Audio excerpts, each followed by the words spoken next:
Selamat pagi semuanya. Assalamualaikum warahmatullahi wabarakatuh. Kembali lagi di pembelajaran seni budaya untuk kelas 12. Untuk hari ini, materi yang akan kita pelajari yaitu berkarya seni rupa tiga. Nah, untuk itu belum memulai pembelajaran, alangkah lebih baiknya kita berdoa menurut agama dan kepercayaan kita. Berdoa dimulai.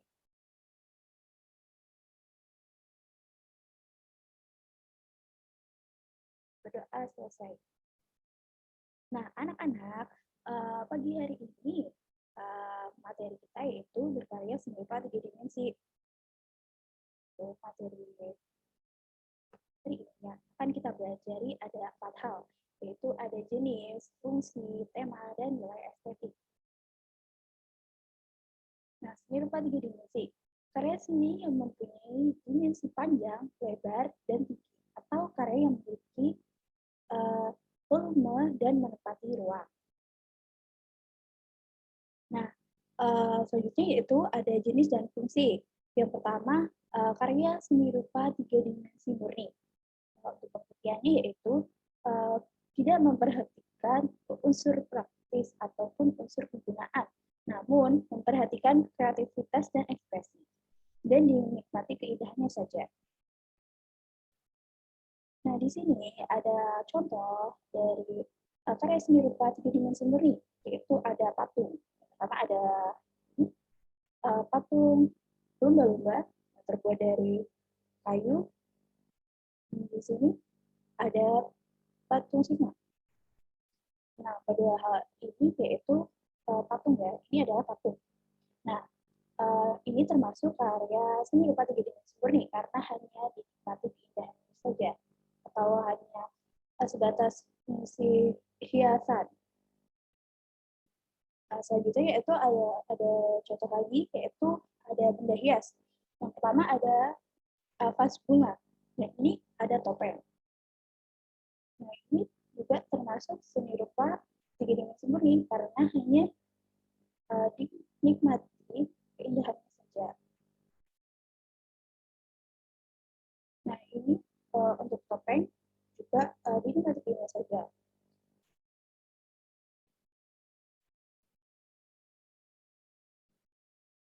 Jadi, gambar topeng ini lebih dinikmati ke unsur visual. Selanjutnya, ada karya seni tiga dimensi terapan. Nah, ini pengembangan dari karya seni rupa murni ya. Ini untuk yang kedua yaitu karya seni tiga dimensi terapan. Karya seni rupa tiga dimensi terapan ini dibuat untuk tujuan fungsional atau memenuhi kebutuhan fisik dan psikis. Karya seni rupa sebagai benda pakai yang memiliki fungsi praktis, dibuat dengan pertimbangan kegunaan dan keindahannya. Nah, untuk karya seni tiga dimensi ini biasanya diwujudkan ke benda-benda yang digunakan kita di kehidupan sehari-hari. Misalnya ini ada berbagai contoh. Salah satunya yaitu karya seni tiga dimensi terapan dari keramik, yaitu ada kerajinan keramik. Di sini ada contoh gambar biji. Di sini ada juga triko, kendi, dan vas bunga. Nah, ini termasuk kerajinan keramik ya. Ini kayak tiga dimensi yang tidak hanya indah, namun memiliki fungsi juga. Nah, kalau triko ini ya digunakan juga untuk menata air ya biasanya. Dan untuk kendi ini sendiri, mungkin di zaman dulu sering ya orang-orang zaman dulu itu menaruh air di kendi. Dan katanya kalau menyimpan air di kendi itu uh, airnya bisa segar gitu ya. Nah, itu uh, sebuah contoh dari keramik. Itu ada vas bunga. semua ini ya pasti juga tidak hanya dinikmati keindahan saja, namun juga ada plusnya, yaitu menaruh pikiran. Nah, untuk guci sendiri ini sebenarnya bisa juga untuk menaruh misalnya hiasan seperti bunga kering, ataupun bisa menaruh benda seperti payung ya. Setelah digunakan itu bisa disimpan di guci. Selanjutnya ada kerajinan logam. Di sini ada contoh yaitu perhiasan, ada juga senjata nih. Ada juga gamelan, ada juga alat rumah tangga. Yang pertama ini ada perhiasan. Biasanya kerajinan yang dibuat dari logam ini biasanya terbuat dari emas, perak, tembaga, dan lainnya. Senjata ini lebih seperti senjata tajam ya, misalnya ini ada pisau, keris, ini kalau di sini gambarnya yaitu rencong, gambar rencong khas Aceh ya. Terus kalau logam ini gamelan juga terbuat dari logam, ini dibentuk seperti ini. Dan ini fungsinya juga sebagai alat musik ya, alat musik tradisional di gamelan. Yang selanjutnya yaitu ada kerajinan dari logam. Mungkin di sini logam yang digunakan yaitu seperti aluminium ya, yang dibuat sebagai bahan utama pembuatan alat rumah tangga, alat memasak khususnya ya. Sini. Selanjutnya yaitu ada kerajinan kulit. Mungkin kalian sudah sering melihat bagaimana sih kerajinan kulit itu bagaimana diterapkan di benda-benda kita di kehidupan sehari-hari. Misalnya nih, ada contoh yaitu ada jaket. Nah ini termasuk kerajinan dari kulit, dari bahan yang digunakan yaitu kulit. Nah, ini dibuat berbentuk jaket ya. Terus ini lagi ada kerajinan kulit berbentuk tas ya. Nah ini juga kulit ini lebih ke dari bahan utamanya, dari bahan utama atau buat. Lalu ada contoh lain yaitu kerajinan kulit, misalnya ada untuk dompet ataupun sepatu itu juga termasuk kerajinan kulit jika itu terbuat dari kulit, bahan utama yaitu kulit. Selanjutnya itu ada kerajinan kayu. Nah di sini ada contoh gambar yaitu ada kaca hias atau kaca rias ya. Terus di sini ada boneka, bukan, ini ada wayang golek khas dari Jawa Barat. Nah di sini untuk yang pertama ini adalah gambar kaca rias ya. Ini di sini dihiasi dengan ukiran-ukiran yang cantik, sehingga untuk kerajinan kayu ini sendiri, jika itu ada ukiran-ukiran kayu atau seni-seni yang menghiasi kayu ini, maka juga mempengaruhi daya jualnya. Tak hanya keindahan saja dan fungsinya, tapi juga mempengaruhi daya jualnya. Yang pasti semakin indah dan semakin rumit, semakin rumit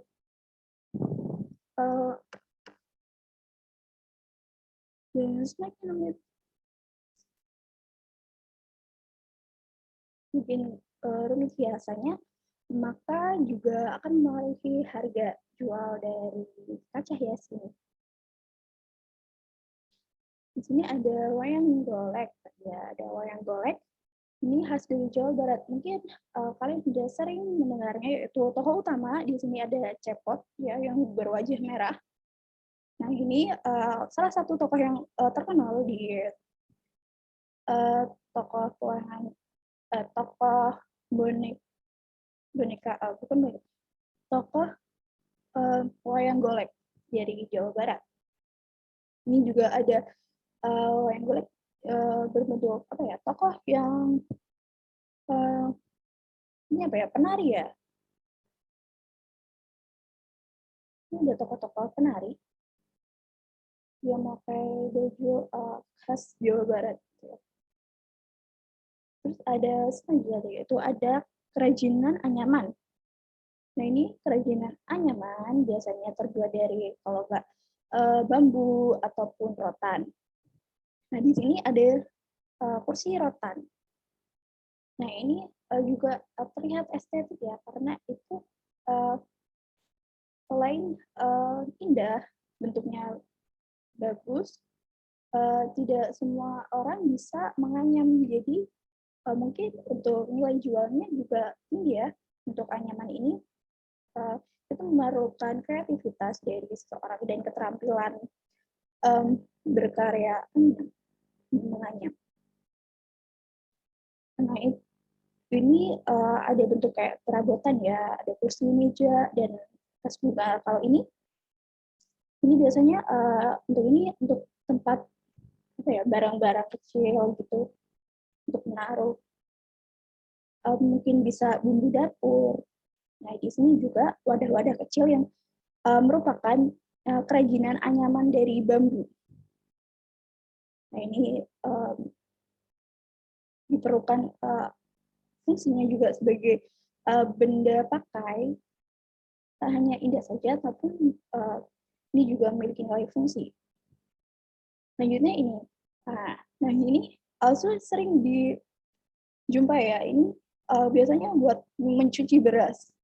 Nah ini juga untuk pada apa ya, memilah beras dari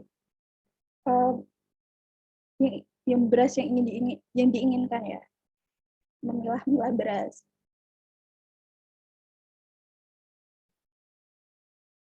Selanjutnya yaitu ada tema, yaitu berupa ide ataupun gagasan atau ide pokok. Nah, jika kita mengetahui tema, maka kita juga akan tahu tujuan pembuatan karya tersebut. Misalnya karya dengan tema pemandangan, pasti kalian juga bisa mengidentifikasi begini, mengapa tujuan karya itu dibuat. Misalnya nih sebuah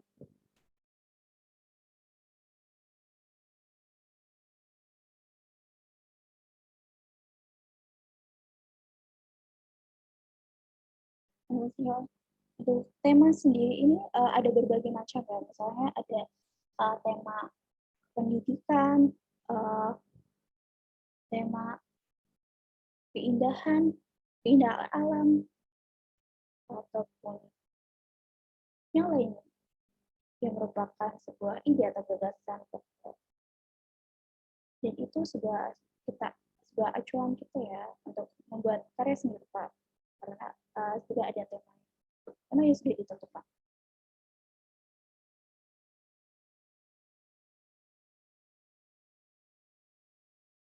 Selanjutnya yaitu ada nilai estetis karya seni rupa 3 dimensi. Tentang estetika tidak hanya soal merujuk pada keindahan, dapat pula bersifat objektif dan subjektif.